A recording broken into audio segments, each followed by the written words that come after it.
Hey. Happy Sunday. Friday, I unfortunately went to the funeral of one of my neighbors, an older woman who truly has had an amazing journey. I said that, that's the way to go. That's the way to go, to have a full life. Your grandchildren, you have children and grandchildren and great grandchildren. And I told my neighbor's daughter how much I appreciate their family, because they are really and truly, and I do mean family. It is so impressive. Like, they always have something going on at their home, and you can tell it's very, it's just very noticeable how close their family is. And I just, told her how much I appreciate her family, because that's what family is. And one thing about it that has always interested me, or it's just been very interesting for me, is the fact that this is not really a like church going family. Like, I've had conversations with the family before, and of course, I tried to witness to them back in the day, right? But like, one of my neighbor told me one time, the husband said, "Look, my mama always told me no one has ever died and came back and told you what happened. So look, do what you want to do." But they are just really a strong family unit, and it's always been very admirable, to the point, my children have even noticed, like, man, their family is so close. So unfortunately, she died, and I went to the funeral. And of course, I couldn't help but think about the fact that I did not go to my own grandmother's funeral, who's one of Jehovah's Witnesses, and I'd like to share that story with you today. Hey, if you didn't know, I am Myra Cassidy, empowerment coach, religious trauma specialist, writer, actress, and you are watching Sisters Living with Religious Trauma Syndrome. What is this? This is about me trying to raise awareness to an emerging field, that of religious trauma, because I have religious trauma syndrome, and it has been a nightmare discovering what in the world was going on with me and my body. I am an active witness, so I want to make sure I say that on my videos as well, because I found that that's very confusing for people. All I can tell you is, hey, continue to watch my videos and listen to my journey for a better explanation of that. Also, hey, this is a coaching space, an educational space. It is not therapy. I am not a therapist, and I do not represent the Worldwide Association of Jehovah's Witnesses. Hey, subscribe to my YouTube channel. This channel right here, subscribe, because that does matter in what I'm trying to do and what I'm accomplishing. And also, have you heard that since I've graduated, yes, from a Christian college, yes, I had to go and do this, Indiana Wesleyan University, with my bachelor's in psychology, I'm now using that education to do a bigger teaching platform that's open to all. Now, when I talk about my private Facebook group, that is specifically for sisters who identify as Jehovah's Witnesses, who have religious trauma syndrome. That space is special and protected. So if you feel like you identify with that, you're having sensations in your body, all you know is, I can't go to the hall, or maybe I only go on Zoom, then I hope that you consider joining my Facebook group, okay? It is a healing community, and I'm learning right as I go along. But also, what I've done is I've opened up my Skool community. Official launch is January the 7th. I'm going to share this information with you. Can you see it? Purpose: to normalize, validate, and support. It is Myra's Religious Trauma Support Community. Don't know if you saw it, but it's skool.com, and that is SKOOL.com/MRTS community, which stands for Myra's Religious Trauma Support Community, and it's only $15 a month. So got some coaching on some things that I was trying to do from a business perspective, and this makes sense, right? I can't open up this big platform like I want to do, and there's a lot of coding and a lot of expenses involved.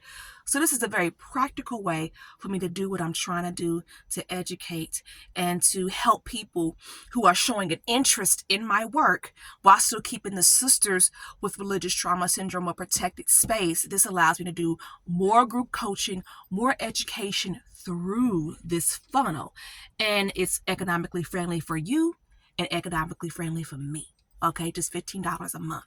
Okay, and more information to come about that and exactly what's going to be involved in this platform, because I know my last video, if you saw that, kind of got cut off at the end. So I'll share more about that here on my next video. But getting back to what I wanted to talk about today, so I appreciate you allow me to go through all of that. Where do I start? Oh my goodness. Let me start off by saying, you know, my grandmother has been, as one of Jehovah's Witnesses, has been an inspiration to many people. One of the things that I appreciate about my grandmother is the fact that she really did express herself. She spoke her mind. Hey, she spoke her mind. And many people in, you know, the congregation really, really valued her for that, because it was almost like she was saying the things that they were scared to say. Okay. I mean, woo, honey, I remember my daddy not wanting to call on my grandma. It's a Sunday. This is my grandma. Her hands doing like it. Like, I'm trying, and my dad would try to call on everybody. He would try to call on everybody but my grandma. And she would call, oh my God, she would call over to the house after the meeting and let my daddy know, I know you was ignoring my hand. Now I'm your mother. You need to be calling on me. But one thing about my grandmother and her comments at the hall, you knew she was going to get into it if she said this. Seems like to me. Now, hold on now. I read my watchtower. I see what it's saying right here. I read that, but seems like to me. See, that's how you know. Seems like to me. That's a special introduction to what she's getting ready to say. Because what she's saying is, you know, I get what the watchtower is saying here, but in reality, this has been my experience. And one thing about my grandmother is she would say that people always came to her either after the meeting or they called her after the meeting and told her, thank you for your comment. You just simply said what I was thinking, but I couldn't raise my hand and say it. So a lot of people really respected her for that, right? Now, when it comes to my issues with my grandmother, oh my God, they are very, very deep. They are very, very deep. So I will say that when it came to the actual funeral, one of my male relatives, right, I'm the only girl out of all my grandmother's grandchildren. So one of my male relatives, who's one of Jehovah's Witnesses, you know, wanted me to come to the funeral. I told him, if you want me to come to the funeral, do this for me. Tell my ex he is not welcome.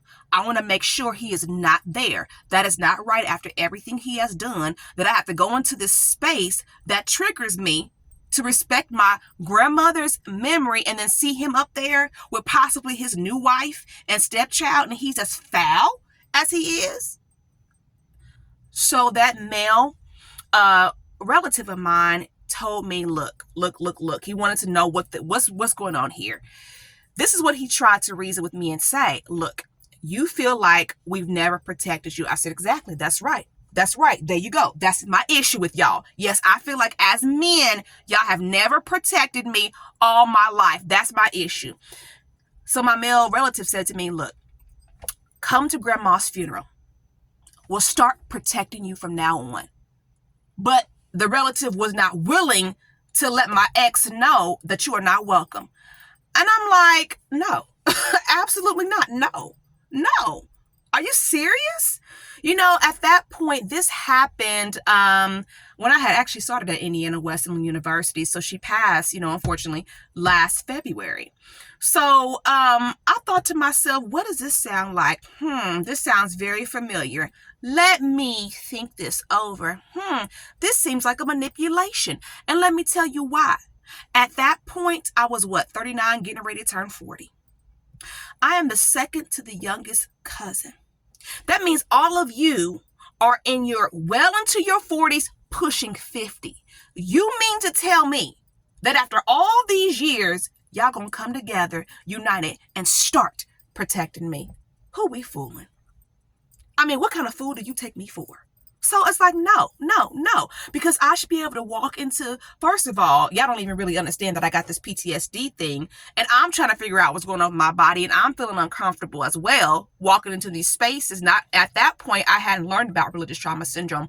I just knew that going to her, I was feeling extreme anxiety and not feeling well, and then feeling like all these feelings and emotions that I had about my grandmother. was coming back. And the fact that I feel like my grandmother never protected me and was never a big mama for me. So I'm going through all of this, and my tears that I cried over my grandmother was, oh, Jehovah God, why couldn't she help me? Oh, Jehovah God, why didn't she protect me? Why? Those were the tears that I cried. So I didn't go to the funeral. And then what happened? Oh my goodness. I get on the phone with this sister, right? I was actually calling her sister, and she happened to be over her house.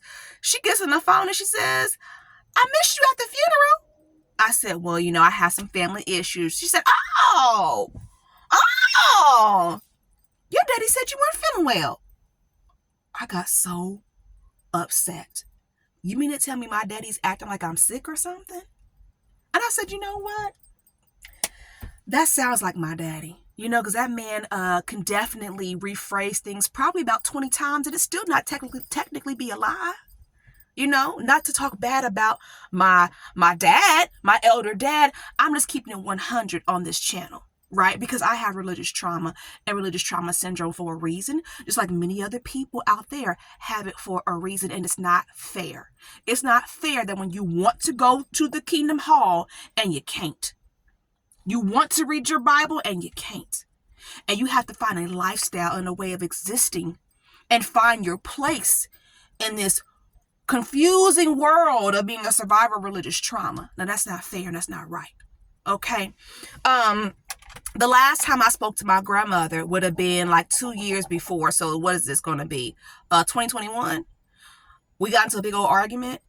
I was at my grandmother's house with my grandmother, my aunt, and me. And I had actually went over there for a positive reason. I was getting ready to tell them a funny story about my youngest daughter, but somehow we got on this conversation. Something shady got said about me and the divorce, or filing for a divorce. And then it took me to a bad place. And I told my aunt, this is no different than what you did.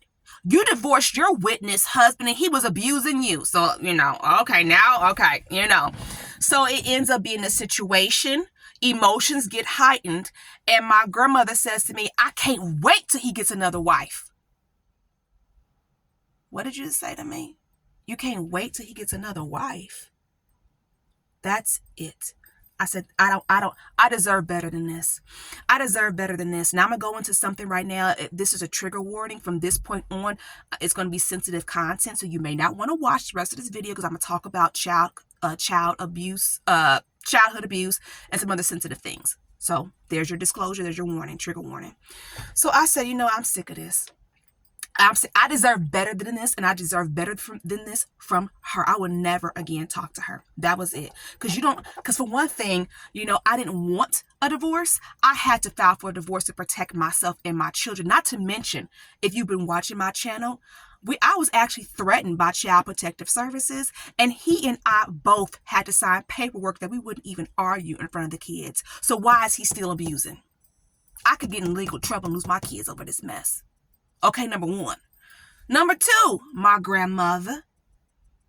Let's just go back into the fact that when I was a child, your best friend's son tried to rape me. This is another, and that's one thing that doesn't get talked about enough is child-on-child molestation. So this is a boy from the Kingdom Hall who did this, who was a few years older than me, right? Literally, I was if you've read my book, you know this, and if you want to see my play, this is also one of the actually, this is kind of how my play starts. That's another story. I'm gonna share more about that as well. That piece is called Replay, where I literally go through what happened. Right, so this boy from the hall tried to rape me when I was about 9 years old, and of course I told. That's what's so powerful about my journey. I've always spoken up. People haven't been listening. Okay, so the boy was allowed to still come over to our house and play basketball and all kinds of stuff. Okay, kept seeing him even when his mother, I guess, stopped going to the hall, whatever, went to another hall. I still had to deal with seeing him several times growing up. This is my abuser. Okay, same Kingdom Hall. Okay. And it's her best friend's grandson. So they knew what happened, but no one's really thinking it's a big deal. Okay. So she's siding with her best friend. okay, and making it seem like, well, you liked that boy. And at one time, you know, like, there was a situation that happened years after that. So I don't know, I was probably about 12 maybe. She gives me this whole speech about you liking this boy. I don't like that. I never liked that boy. What are you talking about? What are you talking about? You know, so that's one thing. Okay, and then there's another thing with my grandma. You know, the day that I was disfellowship at this time, and I know this video is getting kind of long, so I'm going to try to wrap it up. Police. Okay, yes, my ex had kicked open my door. I was disfellowship at this time. So my ex-husband, who at this time was my baby daddy, very, very complicated, right? Kicked in my door and attacked me when I was 19 years old. When the police came by, because of course I'm in a state of alarm, my door is locked, and he's getting ready to kick in this door. I don't know what's getting ready to happen, so I called 911. And the police were there and everything like that, and I got a phone call while the police was there, and it was my grandmother. And what she did was she called my mom. She didn't say, oh my goodness, we gotta go, Diane, we gotta go, go check on your daughter. She called my mother, and this is what made my mother upset. She called my mother and said, when's the last time you talked to Myra? And she's like, Myra's disfellowship. What are you talking about? When is the last time I talked to Myra? I don't know. She's like, oh, why don't you give her a call? Instead of saying to my mother, Diane, I called Myra. The police answered the phone and said, somebody needs to get over here right now. You know, that's the kind of personality my grandmother has with like family dynamics and family things. Okay. Another one. Okay. When I was reinstated, 3 years, 5 months, and 1 day of being disfellowshipped, couldn't get reinstated at the Kingdom Hall I grew up in. They told me no. I have to think to figure it all out. But 3 letters I went, 4 committee cases. But the way I got reinstated was I went to another Kingdom Hall and got reinstated there. So long story short, I am now reinstated and haven't been reinstated very long. My grandmother puts a picture up of my ex on her mantle who's my oldest child. So she was what? 1 at the time. My grandmother puts a picture up on her mantle of my ex and our daughter. And then she comes when I go visit her, trying to get used to the family again. She brags about how much, that's my grandson too. That's my grandson too. And she goes on, right? And in time, right, my grandmother is another voice that's encouraging me to forgive him and to get married, right? She's another voice, right? Another dynamic in this. Oh, because what is she doing? He's my grandson too. What are you saying when you're saying that? 3 years, 5 months, and 1 day. I had to fight to leave this person alone. And now you put a picture up on your mantle of him? How was this witness behavior? Because it's not. But that's the family dynamic that I come from. So when my grandmother said, I can't wait till he gets a new wife, that was it. I'm done. I'm tired. I am tired. Oh, I forgot one too. When I was pregnant and being abused, when I was pregnant, and yes, I had told the elders about my abuse at this point, asking my grandmother, can I come live with you? And she telling me no. I'm being abused and I'm pregnant. And she's telling me no, I can't come stay with her. At my baby shower, she's acting up. I go to give her a hug, she won't hug me. Because the family knew that I was being abused during my pregnancy because the police got called, right? And the police officer called my dad and said, you need to come over here and check on your daughter. But that's a story for another day. So I was tired. Legitimately tired. What's the lesson? Because, I don't just speak and tell, quote unquote, all my business for no reason. This is about healing, helping others heal, discovering ways to help my children heal. Here's the lesson. Protect yourself. It don't matter. Family nurtures, protects, and stands up for one another. Protect yourself, even if it's from family within your own religion. These are all Jehovah's Witnesses that I ain't talking about. Okay? So I'm going to end it there because I'm going way too long. I'm going to end, protect yourself. Protect your children. Protect yourself. Learn how to heal. It is completely fine to step away from family members that are hurting you. Talk to you soon. Oh, subscribe. Subscribe to my YouTube channel. Subscribe. See you later.